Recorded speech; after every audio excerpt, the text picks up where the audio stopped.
Mohammadpur passport office কিশোর gang ও answer সদস্যদের দখলে। Passport করতে ৬,০০০ টাকা লাগে, ওরা আমাকে বলছে আরো এক্সট্রা ২,০০০ লাগবে। অভিযোগ রয়েছে এই অফিসে একটি নির্দিষ্ট সিন্ডিকেটের বাইরে সাধারণ আবেদনকারীদের কাজ করানো কঠিন, আর সেই সিন্ডিকেটের সঙ্গে জড়িত পাসপোর্টের দুর্নীতিবাজ কর্মচারী ও কর্মকর্তা। শুধু তাই নয়, অভিযোগ আরও গুরুতর। আনসার সদস্যদের টাকা দিলেই নাকি পাসপোর্টের কাজ আরও সহজ হয়ে যাচ্ছে। প্রশ্ন উঠছে, একজন সাধারণ নাগরিক যেখানে নিয়ম মেনে পাসপোর্ট করতে গিয়ে দিনের পর দিন ভোগান্তিতে পড়ছেন, সেখানে টাকার বিনিময়ে কিভাবেই বা মিলছে বিশেষ সুবিধা।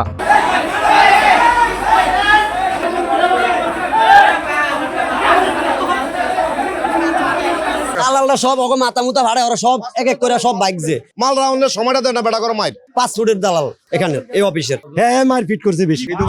এই দালাল এর লগে জড়িত আছে, দালাল লগে জড়িত আছে। এই যে লেবারের মাইর দিয়া হকি স্টেক রান্দা বান্দা আইনা যে মাইর দিয়া এর কিছু এলাকার মানুষ আছে কিছু ফসলা করতো অগম মধ্যে মানে মাইর স্টার্ট করছে ওরা। আপনারা সাধারণ মানুষ, তাদের কিছু বলেন? বলুম কেমন ওই যে সিন্ডিকেট আছে, এই যে বিতর্ক হয়ে গেছে সিন্ডিকেট, এরা তো সিন্ডিকেট করে। দালালরা সব ওকে মাথা মুতা ভাড়ে, ওরা সব এক এক করে সব বাইক যে পাসপোর্টের দালাল এখানে এই অফিসের। সব কটা দালালের লোক এর সব দেন রক্ত আছে, রক্তমুক্ত বাড়ি করে অবস্থা খারাপ। এখন স্যারেরা আইছে, স্যারেরা তো এর আগে নাকি স্যারেরও আইছিল, জিজ্ঞেস করছিল। হ্যাঁ মারপিট করছে বেশি। এরা মানে অগরে রাখে, ওরা মানে চলাফেরা করে আর এরা দোকানে বই থাকে। সেদিন আসলাম অফিসে পাসপোর্ট করার জন্য, আসার পর কথা বললাম এখানে কাজ করা যাবে নাকি। এক আনসার আমাকে সোজা একটা দোকান দেখিয়ে দিল, বলে এখানে যান, এখানে যে সবকিছু করেন, পরে কাগজপাতি সব নিয়ে আসেন। আজ আসছি, আসার পর গেলাম, ভাই অফিসে সমস্যা হয়েছে, এখন কাজ হবে না, আপনি চলে যান। অফিসে কি সমস্যা? বলছে মারামারি হয়েছে, কি জানি হয়েছে। পাসপোর্ট করতে ৬,০০০ টাকা লাগে, ওরা আমাকে বলছে আরো এক্সট্রা ২,০০০ লাগবে। আমি বললাম কেন?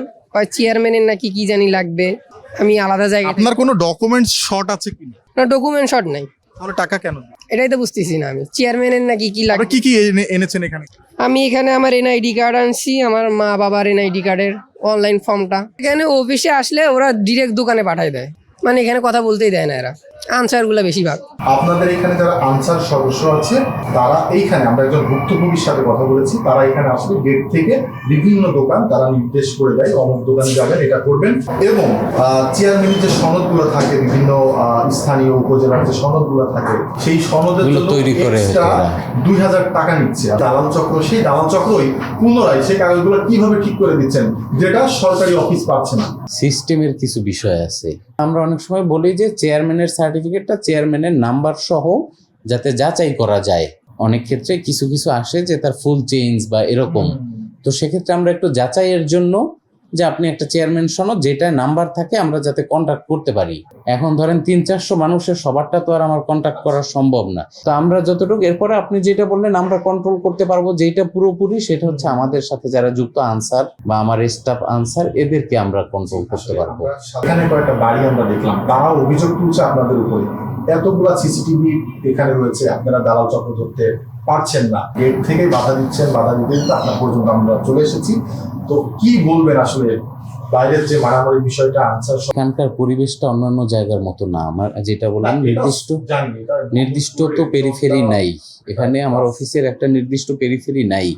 সামনের রাস্তাটা কন্ট্রোল করা আমার জন্য খুবই কষ্টকর। এটা আমি আমার সিসি ক্যামেরায় দেখতেছি, পুরোটাই দেখতেছি, নিজেরা এরা মারামারি করছে এখানে। যে মানে একটা ওই কিশোর গ্যাং টাইপের যেটা থাকে আপনার, মানে একসাথে অনেকে দেখলেন যে মারামারি একটু আগে মানে লাগার সাথে সাথে কই দিয়ে মৌচাকের মতো মানুষ সব জড়ো হয়ে গেল। সাধারণ আবেদনকারী তাদের কাছ থেকে বিভিন্নভাবে বিভিন্ন পেপারসের শর্ট দেখিয়ে তাদের কাছ থেকে টাকা নেওয়া হচ্ছে।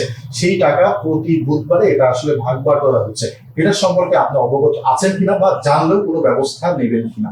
না, জানলে তো অবশ্যই মাস্ট এটার ব্যবস্থা নিব। আর আপনি জানেন যে Mohammadpur office, Aftabnagar office, Agargaon office, একদম মানে এই অফিসগুলো হচ্ছে আমাদের ডিজি মহোদয়ের, আমাদের ডিপার্টমেন্টের মানে ভাবমূর্তির সাথে জড়িত। বাকিটা বিস্তারিত আসলে আপনি, আমার মনে হয় যে আমাদের আগারগাঁয়ে হেড অফিসে কর্তৃপক্ষের সাথে কথা বললে বিস্তারিতটা পাবেন না।